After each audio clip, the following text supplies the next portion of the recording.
বাজেটে শুল্ক কর পরিবর্তনের ফলে আপনাদের দুশ্চিন্তায় পড়তে হয় বরাবরই কিসের দাম বাড়ছে কিসের দাম কমছে তা নিয়ে। অর্থমন্ত্রী আসলে এবারের বাজেটে খুব বেশি সুসংবাদ দেননি, সে তালিকা আসলে অনেক লম্বা।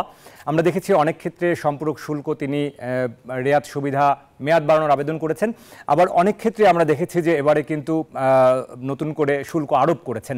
এমন কিছু জরুরি পণ্যের দাম বাড়া কমার হিসাব আপনাদেরকে তুলে ধরছি। শুরুতেই দুঃসংবাদই জানাবো, বাড়ার তালিকা নিয়েই জানাবো। আপনারা যারা এই গরমে আসলে একটু শীতাতপ নিয়ন্ত্রিত যন্ত্রের কাছে আরাম খুঁজছিলেন তাদের জন্য এবারের বাজেটে কিন্তু দুঃসংবাদ থাকছে, অর্থাৎ এসির দাম কিন্তু বাড়তে পারে। কেননা আমরা দেখেছি যে বিদ্যমান 10% আমদানি শুল্ক সেটি কিন্তু 15% প্রস্তাব করা হয়েছে রেফ্রিজারেটরের ক্ষেত্রে, এবং বিদ্যমান 0% থেকে 7.5% থেকে এসিতে মূসক কিন্তু 0 থেকে 7.5% করার প্রস্তাব করা হয়েছে। সব মিলিয়ে আপনারা যারা এই গরমে ক্লান্ত হয়ে ঘরে ফিরে নিরাপদ পানি পান করতে চান সেখানেও রয়েছে দুঃসংবাদ, কেননা সেখানেও আমরা দেখেছি যে এবারে পানির ফিল্টারে আমদানি শুল্ক কিন্তু বাড়ছে। আমদানি শুল্ক 10 থেকে 15% করার প্রস্তাব করা হয়েছে, অর্থমন্ত্রী সেটি করেছেন, অর্থাৎ পানির ফিল্টারের দামও কিন্তু বাড়বে। এবং গরমে অসুস্থ হয়ে পড়লে আপনারা যারা হাসপাতালে ভর্তি হবেন সেখানেও আমরা দেখেছি যে বিপত্তি রয়েছে। অর্থমন্ত্রী কিন্তু সেখানে বড় পরিবর্তন এনেছেন। আমরা বেসরকারি হাসপাতালে সরঞ্জামের ক্ষেত্রে আমরা দেখেছি আমদানি শুল্ক যেটি 1% রয়েছে সেটি কিন্তু 1 লাফে আরও 9% যোগ হচ্ছে, অর্থাৎ 10% করা হচ্ছে। এবং স্মার্ট বাংলাদেশে যারা অনেক বেশি মোবাইলে কথা বলেন, ইন্টারনেট ব্যবহার করেন, মোবাইলে নির্ভরতা রয়েছে, সেই মোবাইলের খরচ দাম বাড়বে মোবাইল ব্যবহারের ক্ষেত্রে, এবং ইন্টারনেটের খরচও কিন্তু বাড়বে। আমরা দেখছি যে এবারে কিন্তু সম্পূরক শুল্ক বৃদ্ধির প্রস্তাব করা হয়েছে আরও 5%, এবং বর্তমানে মুঠোফোনের প্রতি 100 টাকার যে সুবিধা আপনারা পান 133 টাকায়, সেখানে নতুন প্রস্তাবে আমরা দেখব যে 100 টাকা সেবা পেতে আপনাকে 139 টাকা এখন রিচার্জ করতে হবে, অর্থাৎ এখানেও কিন্তু আপনার খরচ বাড়ছে। এবং আয়েশ করে কথা বলতে বলতে আপনারা যদি বাতি নেভাতে ভুলে যান বাসা বাড়ির, সেখানে আমরা দেখছি যে যেটি আমরা দেখছিলাম যে এলইডি বাল্বের দামও কিন্তু এবারে বাড়বে, 10% শুল্ক আরোপ করা হচ্ছে।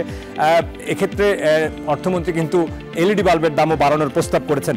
এরপর আমরা যদি দেখি যে আরও বেশি নতুন প্রযুক্তি যারা উদ্ভাবন করবেন, হাইটেক পার্ক রয়েছে, অর্থনৈতিক অঞ্চল রয়েছে যেখানে মূলধনী যন্ত্রপাতি অনেক বেশি প্রয়োজন হবে, সেখানে আমরা দেখছি যে 1% আমদানি শুল্ক আরোপ করা হয়েছে, রেয়াত প্রত্যাহার করা হয়েছে। সব মিলিয়ে এখানেও কিন্তু খরচ বাড়বে। বাজেটের এত সব পণ্যের দাম বৃদ্ধির চাপে যদি আপনি মাথা ঠান্ডা করতে একটু ভ্রমণে বেরিয়ে পড়েন, ভ্রমণ করতে চান, ঘুরতে যেতে চান, কোথাও স্বস্তি খুঁজতে চান, সেখানেও দেখতে পাচ্ছি দুঃসংবাদ। ট্যুর অপারেটরের সেবায় কিন্তু মূসক 7.5% থেকে 15% প্রস্তাব করা হয়েছে, অর্থাৎ ভ্রমণ খরচে কিন্তু দাম বাড়ছে।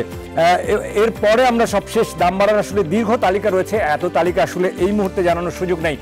যারা ধূমপায়ী রয়েছেন তাদের জন্য সংবিধিবদ্ধ সতর্কীকরণ প্রতি বাজেটেই আসলে থাকে। সম্পূরক শুল্ক এবং মূল্যস্তর কিন্তু বাড়ছে, 65 থেকে 66% প্রস্তাব করেছেন অর্থমন্ত্রী। ফলে এবারে কিন্তু সিগারেট এবং তামাক ও তামাকজাত পণ্যের দাম আবারও বাড়ছে।